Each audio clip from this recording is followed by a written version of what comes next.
Comment faire l'amour avec un homme qui a un petit pipou, une petite aubergine? C'est une question que j'ai récemment reçue sur TikTok et j'ai eu envie d'y répondre en vidéo et vous donner mes conseils justement pour bien vivre une relation et un rapport avec un homme qui a ce physique. C'est vrai que, bon, on va se le dire, les femmes parlent beaucoup entre elles et c'est une question qui revient souvent. Tiens, il en avait une grosse, tiens, il en avait une petite.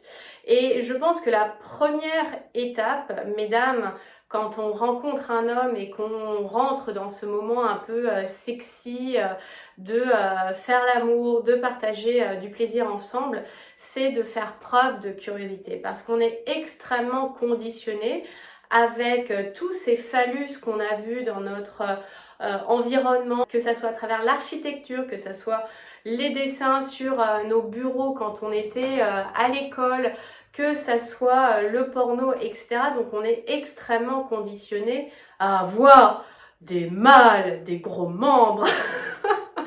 Et il y a vraiment ce conditionnement que la taille va augmenter mon plaisir ou mon déplaisir et qu'on a besoin d'une certaine taille pour ressentir du plaisir. Ça, c'est complètement une croyance que on décide de croire comme vérité en fait. Donc la première étape, c'est vraiment de faire preuve de curiosité, de sortir de ces conditionnements et aussi d'arrêter de porter la responsabilité des émotions de son partenaire. C'est qu'il y a beaucoup de femmes, j'en discute avec certaines sur les réseaux sociaux, non mais j'ai peur de lui dire, d'en parler avec lui, parce que si c'est quelque chose qui est complexe, si ça le met mal à l'aise, on se détend, on prend le sexe. Alors oui, le sexe c'est quelque chose d'important, mais c'est aussi quelque chose de fun, et c'est quelque chose pour nous donner du plaisir, c'est une activité où on se rencontre dans nos corps, dans nos sensibilités, et on y met un tel poids. Waouh quoi! Donc oui, il y a des sujets un petit peu touchy, on peut être un petit peu maladroit à des moments, mais quand c'est discuté avec une ouverture de cœur et de la curiosité, en fait ça vient créer des opportunités. Pour rappel, un vagin, ça fait une dizaine de centimètres. Ce n'est pas très grand, donc on n'a pas besoin d'une aubergine de 25 centimètres, on n'a pas besoin de Rocco Siffredi. Donc en soi, la taille, c'est relatif. La deuxième étape, c'est bien évidemment de communiquer parce que quand c'est peut-être ton premier homme avec un pénis plus petit, tu peux te sentir mal à l'aise, tu peux avoir peur de mal t'y prendre parce que c'est quelque chose de différent, mais c'est comme quand tu as peut-être eu des hommes non circoncis et tu passes à un homme circoncis ou inversement, ou quelqu'un qui a peut-être une sensibilité plus grande au niveau de ses testicules. Donc parlez-en de qu'est-ce qui te fait plaisir, comment moi je ressens du plaisir, qu'est-ce que j'ai l'habitude, comment toi tu fais l'amour. Toutes ces questions permettent de co-créer un espace où on va partager du plaisir et du sexy time. Évidemment, le troisième conseil, si tu me suis depuis un moment, tu sais que ça va être d'explorer la sexualité non pénétrative. Parce que pourquoi la taille nous inquiète autant? C'est parce qu'on est encore dans ce côté où le sexe passe forcément par de la pénétration. Ça peut être vraiment une pratique très agréable dans notre sexualité, mais ce n'est pas le centre de notre sexualité. Plus tu vas focaliser sur la taille et la pénétration, et plus tu vas te créer une anxiété à cet acte-là. C'est comme, à l'inverse, si tu es face à un homme avec un membre un petit peu plus imposant, si tu focuses sur son membre et la pénétration, tu vas dire non mais jamais ça va rentrer. Alors que on peut créer un contexte où on s'explore, où on se donne du plaisir au niveau de la non-pénétration. Donc par exemple, qu'est-ce que tu peux faire avec son pipou pour te donner du plaisir? Eh bien, vous frottez l'un contre l'autre avec un max de lubrifiant, c'est super agréable. Donc frotter ta vulve contre sa verge, ça vient vraiment stimuler toute ta vulve, créer de l'excitation et amener aussi les corps et les organes génitaux à se rencontrer en fait, de faire connaissance, parce que c'est pas que à travers la pénétration que nos organes s'apprivoisent. Autre chose que tu peux faire, c'est jouer gland contre gland, c'est-à-dire le gland du pénis avec le gland de ton clitoris et de les amener à se rencontrer. Donc tu peux saisir le pénis de ton partenaire, légèrement tapoter sur le gland de ton clitoris, vibrer, faire des gauche-droite, des cercles, enfin vraiment t'en servir comme une wand tout simplement, évidemment en s'assurant que ton partenaire est ok de chaque mouvement parce que il peut y avoir toujours un petit peu cette peur de faire un mouvement brusque, etc. Si ça arrive, c'est peut-être inconfortable, on en rigole et on ajuste. Mais vraiment, ose le toucher, ose utiliser son sexe, son pénis pour te stimuler, que ça soit au niveau de la vulve, mais aussi on peut jouer sur un cran érotique un peu au-dessus, de caresser ses seins avec, stimuler ses tétons avec, ça peut être extrêmement érotique. Il y a la sexualité orale, très souvent perçue comme étant quelque chose pour le plaisir de l'autre. En fait, tu peux ressentir énormément de plaisir et d'excitation, voire même obtenir un orgasme juste en donnant une fellation.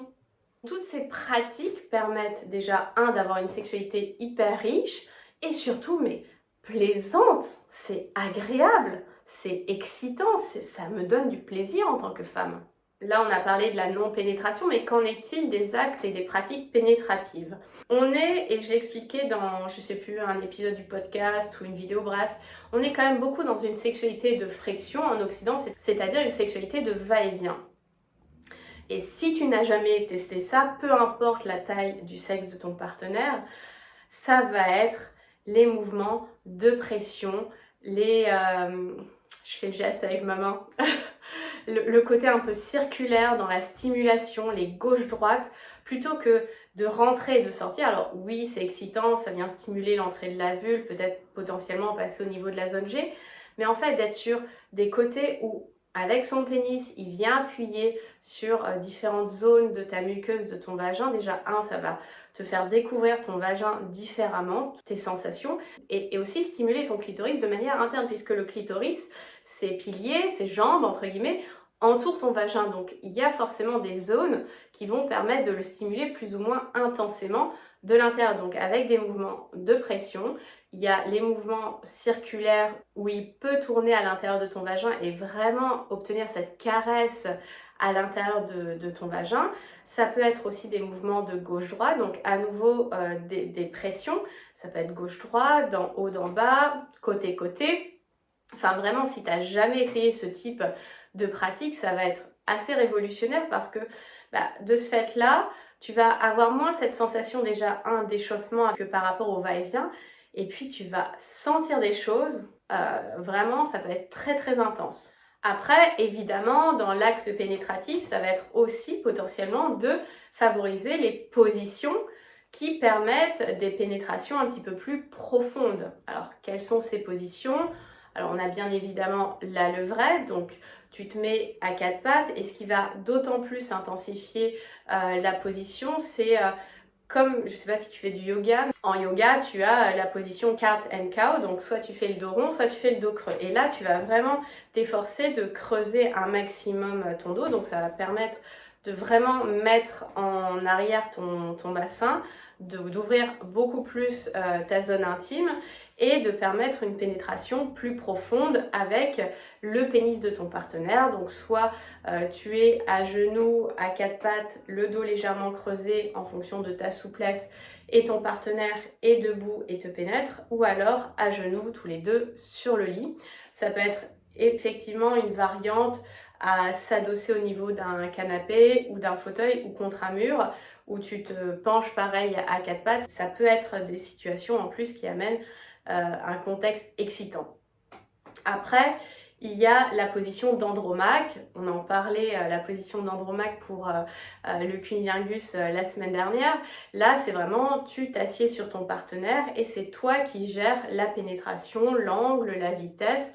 Donc en fait, c'est toi qui guide cette partie du rapport. Ça te permet de maîtriser un petit peu plus les sensations que tu veux obtenir.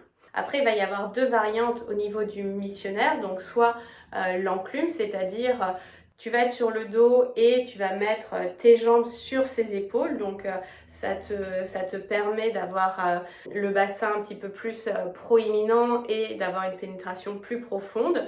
Tu vas avoir la position de l'union de l'huître. Alors, c'est un petit peu compliqué ce nom, je sais pas pourquoi ils l'ont appelé comme ça, mais à nouveau, tu es en missionnaire. Et cette fois-ci, tu vas relever les genoux pliés, donc soit sur les côtés, soit tu peux les plaquer contre son torse. Et pareil, ça va permettre un angle de pénétration plus profond. Après, il y a la position de la brouette, mais celle-ci, elle est très sportive puisque c'est comme quand on était à la cour de récré et tu te mets en position brouette et lui va te pénétrer en te tenant les jambes. C'est pas forcément la position la plus pratique. Celle-ci, je la recommande pour vous amuser, pour tester, mais voilà, c'est pas celle qui est la plus confort.